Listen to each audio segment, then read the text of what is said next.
نحمدہ ونصلی علی رسولہ الکریم اما بعد فاعوذ باللہ من الشیطان الرجیم بسم اللہ الرحمن الرحیم وَلَنَبْلُوَنَّكُمْ بِشَيْءٍ مِّنَ الْخَوْفِ وَالْجُوعِ وَنَقْصٍ مِّنَ الْأَمْوَالِ وَالْأَنفُسِ وَالثَّمَرَاتِ وَبَشِّرِ الصَّابِرِينَ صدق اللہ مولانا العظیم وبلغنا رسولہ النبی الکریم الامین ان اللہ وملائکتہ یصلون علی النبی یا ایہا الذین آمنوا صلوا علیہ وسلموا تسلیما الصلاۃ والسلام علیک یا سیدی یا رسول اللہ وعلی آلک واصحابک یا سیدی یا حبیب اللہ الصلاۃ والسلام علیک یا سیدی یا نبی اللہ وعلی آلک واصحابک یا سیدی یا رحمۃ للعالمین۔ حق کی صداقتوں کی نشانی حسین ہے، حق کی صداقتوں کی نشانی حسین ہے، دنیا میں انقلاب کا بانی حسین ہے، صحرا میں اس کے صبر کی تحریر میں پڑھوں، دریا کی موج پیاس ہے پانی حسین ہے، سیرت ہے فاطمہ کی تو صورت علی کی ہے، سیرت ہے فاطمہ کی تو صورت علی کی ہے، دنیا میں مصطفیٰ کی نشانی حسین ہے، دنیا کو جس نے اپنے لہو سے شکست دی، دنیا کو جس نے اپنے لہو سے شکست دی، وہ مرد حق وہ حیدر ثانی حسین ہے، چاروں طرف ہے ریت کے صحرا میرے حسن، چاروں طرف ہے ریت کے صحرا میرے حسن، آنکھوں سے آنسوؤں کی روانی حسین ہے۔ معزز سامعین و ناظرین، آج کے اس پروگرام میں امام علی مقام امام حسین رضی اللہ تعالی عنہ اور آپ کے جانثاروں کی شہادت کا تذکرہ آپ حضرات کے سامنے عرض کر رہا ہوں۔ ہم پہلے درس قرآن بھی کرتے رہے، قرآن کا ذکر ہوتا رہا، آج انشاءاللہ العزیز قرآن والوں کا ذکر ہوگا۔ جن دوستوں نے ہمارا چینل ابھی تک سبسکرائب نہیں کیا وہ سبسکرائب کریں اور دوستوں کو بھی دعوت دیں، ان کو بھی بتائیں کہ اس چینل پر قرآن اور قرآن والوں کی بات ہوتی ہے۔ جب سیدنا امام علی مقام امام حسین رضی اللہ تعالی عنہ مقام کربلا پر پہنچے تو آپ نے پوچھا اس جگہ کا نام کیا ہے، تو بتایا گیا اس کو کربلا کہتے ہیں، تو آپ نے فرمایا یہیں پر خیمے لگائے جائیں۔ سیدہ زینب سلام اللہ علیہا عرض کرتی ہیں کہ بھائی حسین اس جگہ پر پڑاؤ کرنے کا مقصد کیا ہے؟ تو فرمایا یہ وہ جگہ ہے جس جگہ پر ہمیں مقام شہادت حاصل ہوگا۔ دوستان محترم، اس لشکر کو حر کے لشکر نے روکا تھا، پھر حضرت حر نے امام علی مقام امام حسین رضی اللہ تعالیٰ عنہ کے پیچھے اقتداء میں نماز ادا کی۔ نماز کا وقت ہوا، میرے حسین فرمایا حر نماز کدھر پڑھو گے؟ تو حر کہتا ہے میں نے سوچا اگر آج وقت کے امام کے ہوتے ہوئے اکیلے نماز پڑھوں گا تو اکیلے نماز ہوگی نہیں، اور اگر اقتدائے امام حسین میں پڑھوں گا تو پھر اس نماز کی حفاظت کرنا ہوگی۔ حضرت امام علی مقام امام حسین نے جب فرمایا کہ حر کدھر نماز پڑھو گے، حر کہتے ہیں میں نے حضرت امام علی مقام امام حسین کے لشکر کی طرف جب دیکھا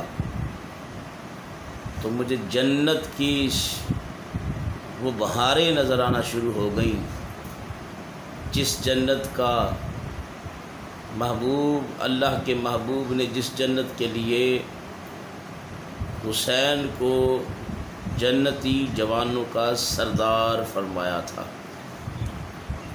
اور جب میں نے یزید کے اس لشکر کو دیکھا جو میرے ساتھ 1000 کا لشکر آیا تھا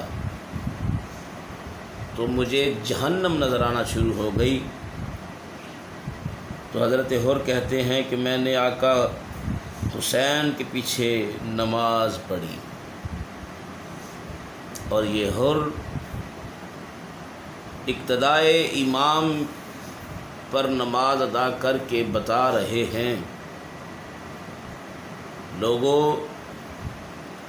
جس امام کے پیچھے نماز پڑھی جائے اس نماز کی حفاظت اپنی جان دے کر کی جا سکتی ہے، پھر اس امام کے خلاف نہیں جایا جا سکتا۔ یہ حضرت حر نے امت مسلمہ کو ایک بہت بڑا سبق سکھایا ہے کہ جو سبق ہمیں سیکھنے کی ضرورت ہے۔ حضرت حر نے بتایا کہ جس کے پیچھے نماز پڑھی جائے اس کے خلاف جانے سے نماز ضائع ہوتی ہے، اور نماز کی حفاظت کرنے کے لیے اس امام کے پیچھے اپنی جان دینا پڑے تو جان دے دینی چاہیے اور نماز کی حفاظت کر لینی چاہیے۔ یہ سبق حضرت حر نے امت مسلمہ کو سکھانے کی کوشش کی، اور ہمارا حال جو ہے وہ ہم بخوبی جانتے ہیں۔ حر کا لشکر یزید سے دامن حسین میں آنا، اس سے چند صفحات سے ہم پہلے بھی عرض کر چکے ہیں کہ حر نے امام سے اجازت لے کر میدان کارزار میں اترے تو لشکر یزید حیرت میں گم ہو گیا، اور پورے لشکر پر ایسی ہیبت چھا گئی کہ حر یزیدی لشکر کو چھوڑ کر امام علی مقام امام حسین کے غلامی میں چلا گیا ہے، کیونکہ اہل حالت جنگ میں کسی فوجی جرنیل کا اپنی فوج کو چھوڑ کر مد مقابل کی فوج میں نہ صرف چلے جانا بلکہ اپنی سابقہ فوج کے مقابلے میں سب سے پہلے نمبر پر آ جانا اس لشکر کی ہمت کو پست کر دیتا ہے، جسے فوجیوں کی اصطلاح میں مرال ڈاؤن ہو جانا کہتے ہیں۔ یہ سب اسی فصاحت نبوی کا اثر تھا جو حسین کے نانا کو عطا ہوئی اور براستہ شیر زہرا نواس رسول میں منتقل ہوئی کہ آج یزید کی فوج کا جرنیل یزیدی لشکر سے آواز آئی، اے حر تو نے کیا کیا؟ یزید ناراض ہو جائے گا، سپہ سالاری ختم ہو جائے گی۔ حر نے کہا یزید 1000 بار ناراض ہو جائے مگر حسین کا نانا ناراض نہ ہو، سپہ سالاری 1,00,000 بار ختم ہو جائے پرواہ نہیں، مگر محمد کی آل کی غلامی میں فرق نہ آئے۔ اور سنو میرے دل میں، بلکہ غور سے سنو، میں سوچ کر سمجھ کر دامن حسین میں آیا ہوں، اور اس طرح کی بات کر کے تم میرے دل میں یزید کی نفرت تو بڑھا سکتے ہو لیکن حسین کی محبت نہیں نکال سکتے۔ یہ وہ نشہ نہیں جسے ترشی اتار دے۔ انہوں نے کہا یزید سے تنخواہیں آج تک وصول کرتا رہا ہے، اب نمک حرامی کر رہا ہے۔ اور نے جواب دیا ساری دنیا حسین کے نانے کا صدقہ کھاتی ہے، نمک حرام تو تم لوگ ہو جو اسی نبی کے نواسے کے خون کے پیاسے ہو، اور پھر مجھے بھی کہتے ہو کہ میں یزید کا ساتھ دوں اور حسین کا ساتھ چھوڑ دوں۔ بھلا حسین کو چھوڑ کر میں یزید کو اپنا امام کیسے مان لوں؟ حر کی اس گفتگو سے اس کا بھائی مصعب بھی یزیدی فوج کو چھوڑ کر حسینی قافلے میں آ گیا۔ اب مقابلہ شروع ہوا اور حر کے مقابلے میں بڑا مشہور پہلوان صفوان آیا، اور آتے ہی کہنے لگا حر تو نے اچھا نہیں کیا، ہم تیری قیادت میں یہاں آئے اور تو ہمیں دھوکہ دے کر ادھر چلا گیا۔ اور نے کہا تم بھی آنا چاہو تو سخی حسین کے دروازے سب کے لیے کھلے ہیں۔ اس نے کہا ہم ایسی غداری نہیں کر سکتے۔ اور نے کہا جو خاندان نبوت کا غدار ہو اس سے بڑا کون غدار ہو سکتا ہے؟ تم تو اہل بیت اطہار سے غداری کر رہے ہو۔ یہ کہا اور نیزے کا اشارہ کیا تو صفوان کتے کی طرح دم دبا کے بھاگ گیا، اور حر نے پیچھے سے نعرہ بلند کیا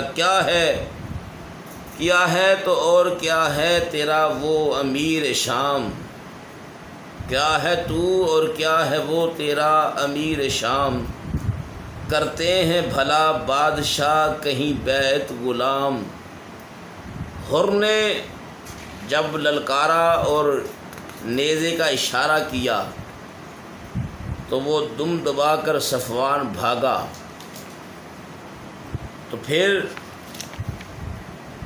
صفوان کو عمر بن سعد نے لالچ دیا کہ اگر تو نے حر کو قتل کیا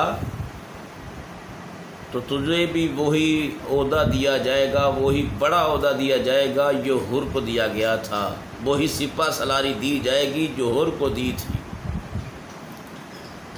یہ لالچ دے کر اندھا ہو کر صفوان آیا۔ حر نے آتے ہی نیزے پہ لٹکا کر اوپر اٹھا لیا اور پھر پٹخا کر زمین پر مارا کہ اس کی لاش کے 5 ٹکڑے ہوئے۔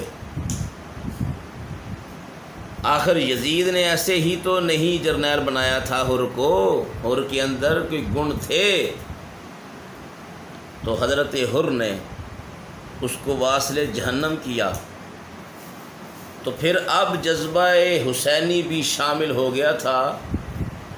حر تو پہلے ہی بڑا بہادر تھا، لیکن جب جذبہ حسینی خون میں جوش مارتا ہے تو پھر وہ طاقت ایک بندے کی نہیں رہتی، وہ طاقت